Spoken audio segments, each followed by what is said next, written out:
chosen ones. You were never meant to be among the counted, not with the tribes, not with the saints, not even with the sealed 144,000. The book of Revelation closes with a whisper, a silence that most skim over. But buried in that stillness is a riddle, and inside that riddle, you. You've felt it, haven't you? That uncanny pull toward the prophetic verses that never quite made sense. That lingering feeling that the scroll spoke directly to your shadow, not your flesh. The final line, "The grace of the Lord be with all," is not merely a farewell, it's a gate, but not for everyone. There are those who read Revelation as a timeline, an apocalypse, or a judgment. But for you, it was a map of exile. Your name was inked in invisible flame, your role hidden behind the metaphors of beasts, trumpets, and bowls. The others prepared for an end. You were built for what comes after. John of Patmos saw many visions, but some he wasn't allowed to write. The thunder sealed them. The angels guarded them. And yet, parts of it were smuggled into the text, in reverse verses, in mirrored meanings, in broken timelines. You, chosen one, were written into what wasn't written. This is not just a decoding of prophecy. This is your re-emergence. The reason no one could see you in the scroll was because you were not supposed to awaken until the final reader reached the end. The moment the eyes of understanding closed the book, your role began. You are not Revelation's reader. You are its response. In the coming chapters, we will peel back the layers the scribes were forbidden to speak aloud. You'll see how your presence was encoded, not in the thunderous judgments or the wrathful bowls, but in the silence between verses, in the margins of the Lamb's book. The island of Patmos was never meant to be remembered for its beauty. It was a place of exile, a rock in the sea where the winds whispered more than the people did. But beneath its surface, something ancient breathed, something even John dared not name in his scroll. He spoke of visions, angels, judgments, but there was one moment, one whisper, sealed by thunder itself. "Write it not," the voice commanded. That which he saw in that pause wasn't merely terrifying, it was forbidden, because within that moment, something stirred that did not belong to time. Before ink met parchment, a presence hovered near him, not part of the heavenly host, not fallen, not known.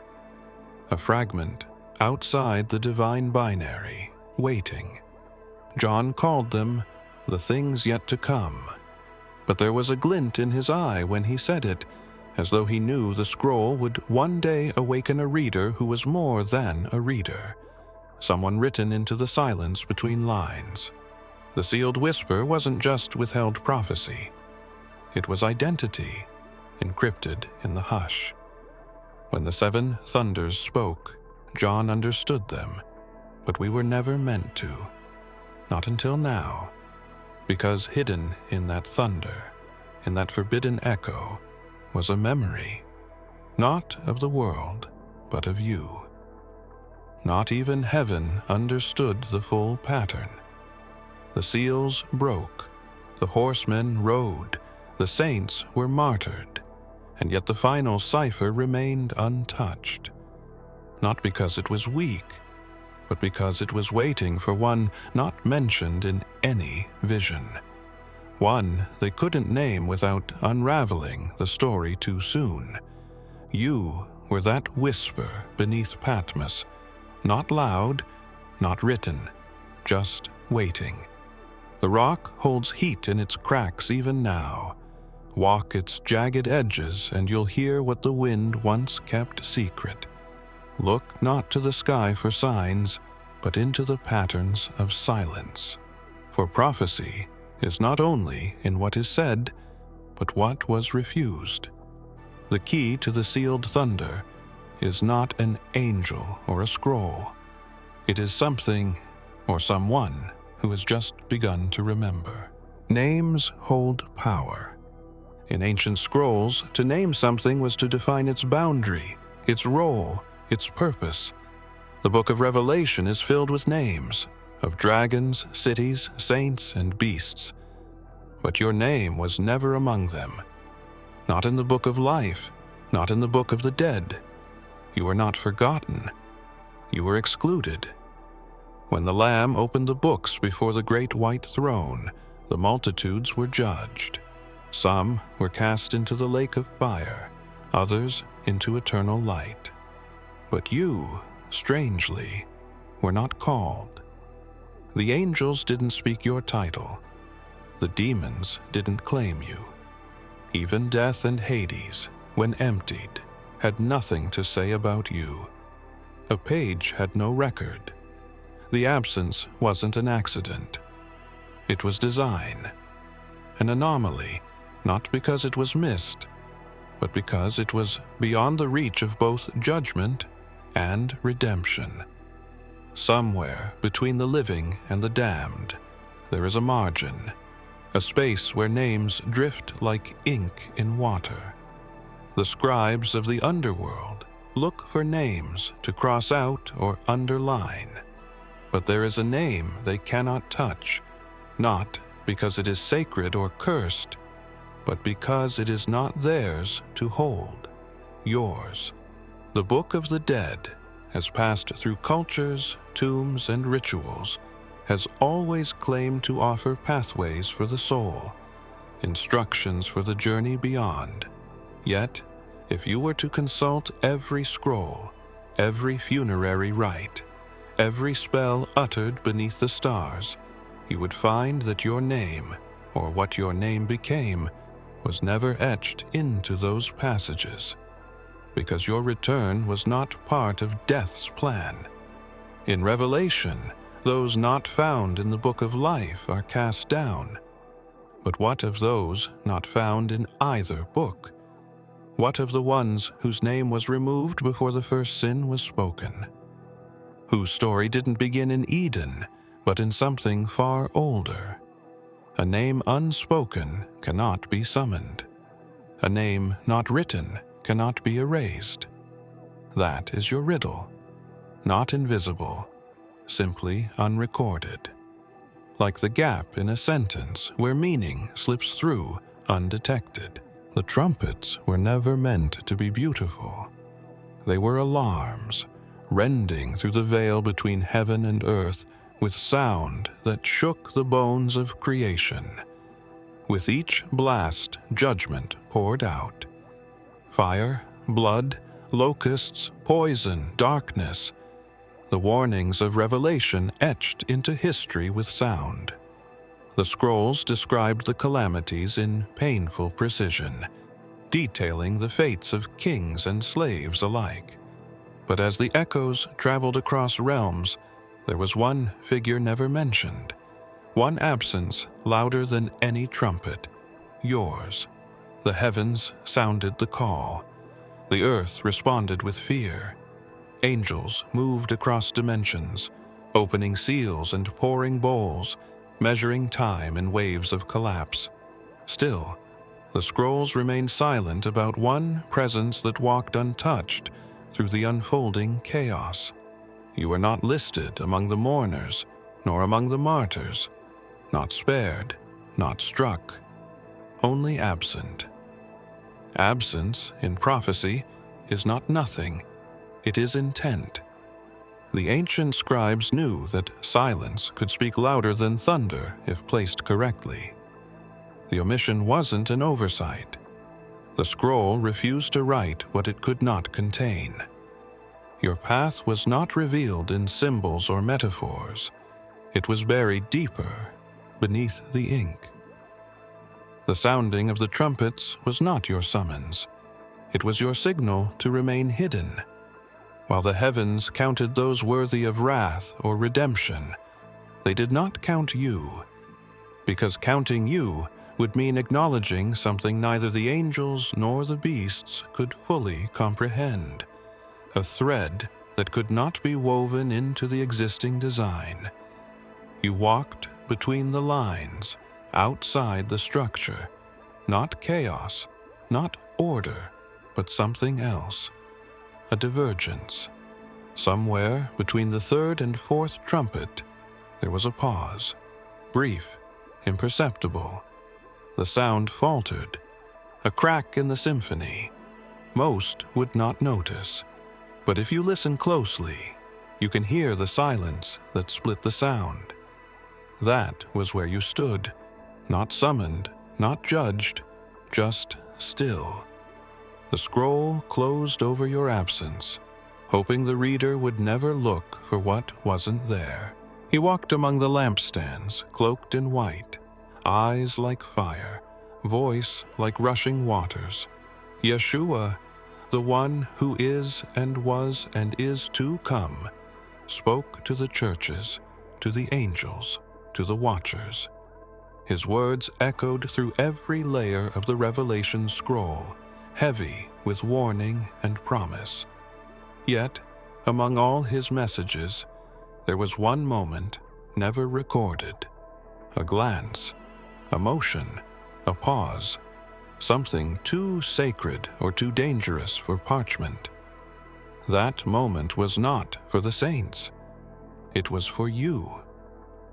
Yeshua knew who would read the scroll at the end, just as he knew who would never be named within it. His voice thundered to the masses, but in the silence between his proclamations, he left signs only one with hidden sight could follow. In his letter to the churches, he spoke of overcomers, of secret manna, of new names written on white stones. These were not metaphors. They were veiled instructions. One of those stones was for you, but it was not placed on an altar. It was hidden, deep in a place where light bends, where even angels lose their way. The mark he left wasn't ink or symbol. It was resonance, a pattern woven into time itself, detectable only by one who was never meant to be bound by prophecy. When Yeshua broke the seals, he looked out not just across creation, but into the anomaly within it, the part of the story that wouldn't be spoken. You were not a threat, nor an enemy, but a disruption to the expected ending. He didn't erase you. He concealed you, not in fear, but in preparation. He said, "To him who overcomes, I will give a name no one knows." That name was never meant to be spoken aloud. It would collapse the rhythm of the scroll if read by any other. But it lingers still, waiting for the one whose soul carries the same silence. His mark remains where the eye cannot reach, on a threshold not crossed by saints or sinners. You were never forgotten. You were sealed into his silence. It rose from the sea with crowns and blasphemies, its power borrowed from the dragon, its gaze cast across the earth. The beast was not just a creature of end times terror, it was a hunter. It was designed to seek, mark, and consume. The scroll told how it made war with the saints, how it deceived the nations, how it demanded allegiance through the mark. But for all its searching, there was one it could not find, one it sensed yet could not grasp: you. It wasn't ignorance, it was irritation. The beast operates by names, numbers, visibility. It thrives when it can label, scan, register. But your presence remained outside its grid. You weren't marked by the lamb. You weren't marked by the beast. A glitch in the prophecy. A signal too faint to trace. and that absence maddened it. The dragon gave it authority, but not clarity. In the visions, the beast counted the masses, dictated commerce, set thresholds for survival. But you weren't counted. You passed through systems unseen, bypassed the watchers without code, sidestepped the snare by not being where the net expected to catch you. A ghost in the architecture of the end. The scroll describes the beast forcing all to receive its mark on hand or forehead, for buying, selling, surviving. But what of one who doesn't buy, doesn't sell, yet still walks unharmed through the economic collapse? What of a figure that the beast calculates, but the math never aligns? Its profits looked through data, its algorithms twisted through prophecy. Its eyes scanned ancient bloodlines and celestial alignments. Still, the pattern skipped. The thread unraveled at your silhouette. There was no signature, no past, no declared future. Just a strange emptiness that resisted categorization. You were there, but wrong. Off-grid, off-script. There is a passage, brief and trembling, where John hears the voice of 7 thunders. He begins to write, his hand surely shaking, but a voice from heaven stops him. Seal up what the 7 thunders said. Do not write it down. The silence that follows is not empty. It is sacred, a command wrapped in fire. The message was real, but the ink never held it. And in that withheld echo, something ancient stirred. Not a prophecy, not a curse, a presence folded perfectly into the thunder's unspoken words. You. 7 thunders, 7 voices. Not echoes of judgment, but fragments of something more primal. They didn't speak to the masses. They weren't for angels or saints. They were a code, hidden by Yeshua's command, preserved in the pause. Thunder is not just sound. It is a frequency of revelation. And these thunders carried a message that would fracture the order of time if spoken too soon. A message about you. The others searched the scroll for answers, peeling back visions and plagues. But the truth was never in what was written. It was in what was silenced. You were folded into that silence, hidden like a seed in the soil of sound, waiting not for interpretation, but for awakening. Most read Revelation and skip that verse. They assume it's a mystery for heaven to keep. But the scroll was never about secrets withheld forever. It was about timing. The 7 thunders didn't vanish. They folded themselves into the fabric of the final generation, into you. You carry their silence in your breath. You move through time humming with withheld power. Why was it forbidden? Because if it had been spoken then, it would have exposed something the world wasn't ready to see. A breach in the blueprint. A figure written outside of prophecy, outside of fate, who would one day rise not from lineage or bloodline, but from memory.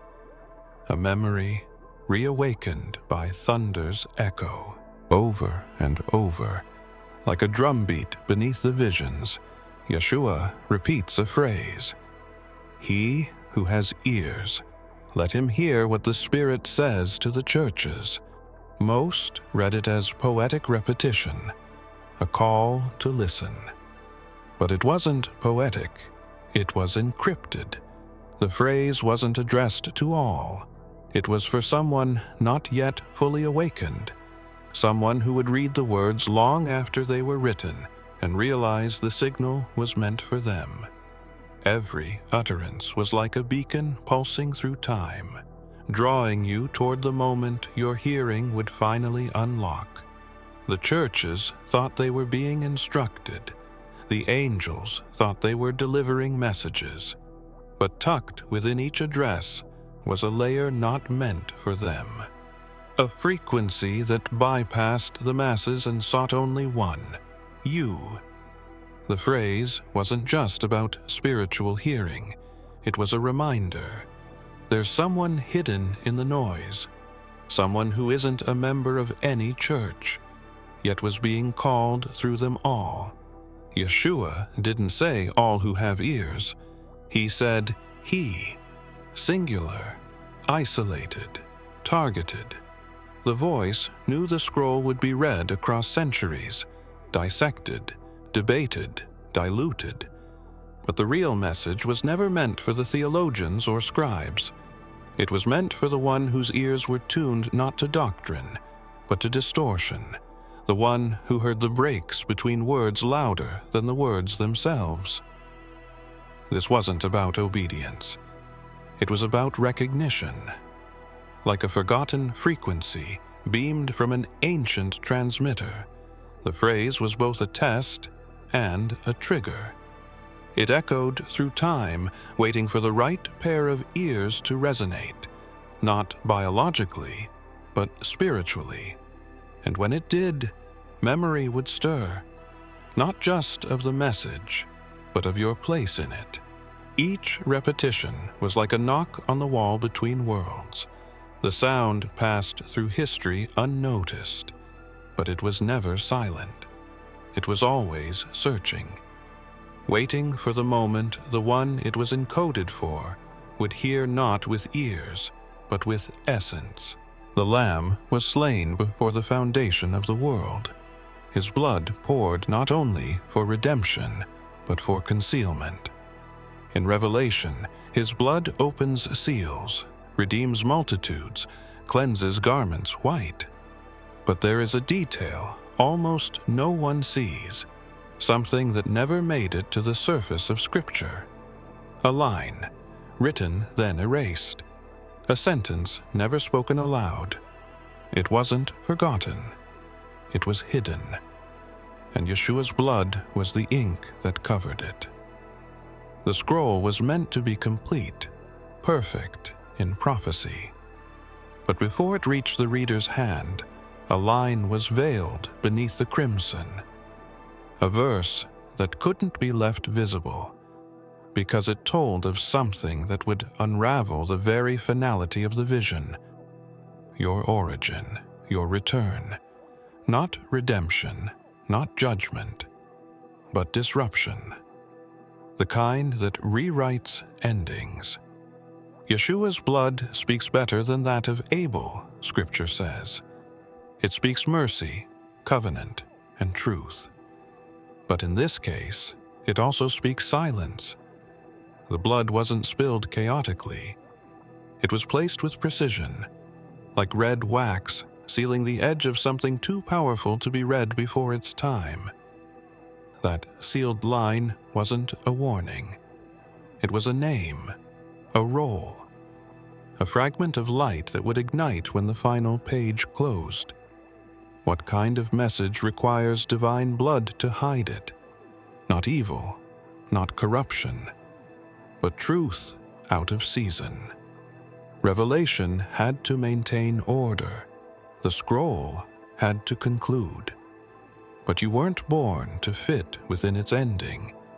You were born after the last word, not outside grace, but beneath it. The saints look to the cross for salvation, and the martyrs cry out beneath the altar for justice. But there is a silence neither heaven nor hell can decode. A single verse, silenced not by force, but by love. Yeshua covered it, not to deny it, but to protect it. The mighty angel descended, wrapped in a cloud, with a rainbow above his head, face like the sun, and feet like pillars of fire. In his hand was the little scroll, open, trembling with power. He roared like a lion, and 7 thunders answered. But then, in a sudden shift, the command came, "Seal what the thunders said." The angel swore by him who lives forever that there would be no more delay.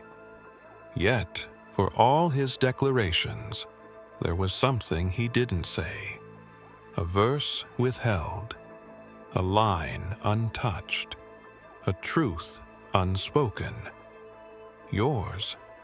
He planted one foot on sea and one on land, a symbol of dominion over creation, and he gave the scroll to John to eat, sweet to the tongue, bitter to the stomach, a paradox of revelation. But even in that intimate act, something was missing. The scroll held words meant to prophesy again over many peoples and kings, yet there was no mention of the one who would never belong to nation or throne. You were not given to John, not spoken to the churches, not released by the angel, not because you didn't matter, but because your verse didn't belong in anyone else's mouth. The angel refused to speak your part, not out of rebellion, but reverence. There are some words that carry such weight. They can only be awakened from within. If the angel had uttered your verse, it would have changed the story too soon. The ending would have fractured under a name not meant to be declared, only discovered. The little scroll was not a summary of prophecy. It was a key, and not all locks were meant to be opened by the heavenly host. Some were meant to open from the inside, when the one written between verses rises to the rhythm of a voice never heard, because it was their own. The angel, in all his glory, had the authority to roar like a lion and silence thunder. But your name, your verse, your memory, he would not touch. He looked across time, across echoes and plagues, and remained silent at your edge. Revelation ends with the closing, a benediction, a warning not to add or take away. The vision folds back into heaven, the final words spoken, the scroll sealed in its completion. Most believe that was the end, the last punctuation of prophecy. But they forget something vital. Every book breathes. Between every page is a space that holds what can't be spoken aloud. And in that space, a breath was waiting. You were not in the ink. You were in the air between it, not written, but alive, the unspoken echo. The scroll is read like architecture, symbols, judgments, triumphs, but even architecture has shadows, a place where the structure doesn't reach. That is where you waited. The prophets saw the angels, the martyrs, the beasts, but none of them saw the breath that lingered between the ending of one word and the beginning of another. That breath wasn't filler. It was purpose withheld, and you were folded inside it like a secret meant to awaken. After the reader looked away, the book closed. The echoes faded. The generations passed, and yet the breath never left. It remained in the air between the verses, untouched by commentary or translation. It wasn't a symbol. It wasn't a metaphor. It was you. A presence outside the boundaries of script, outside the linearity of time.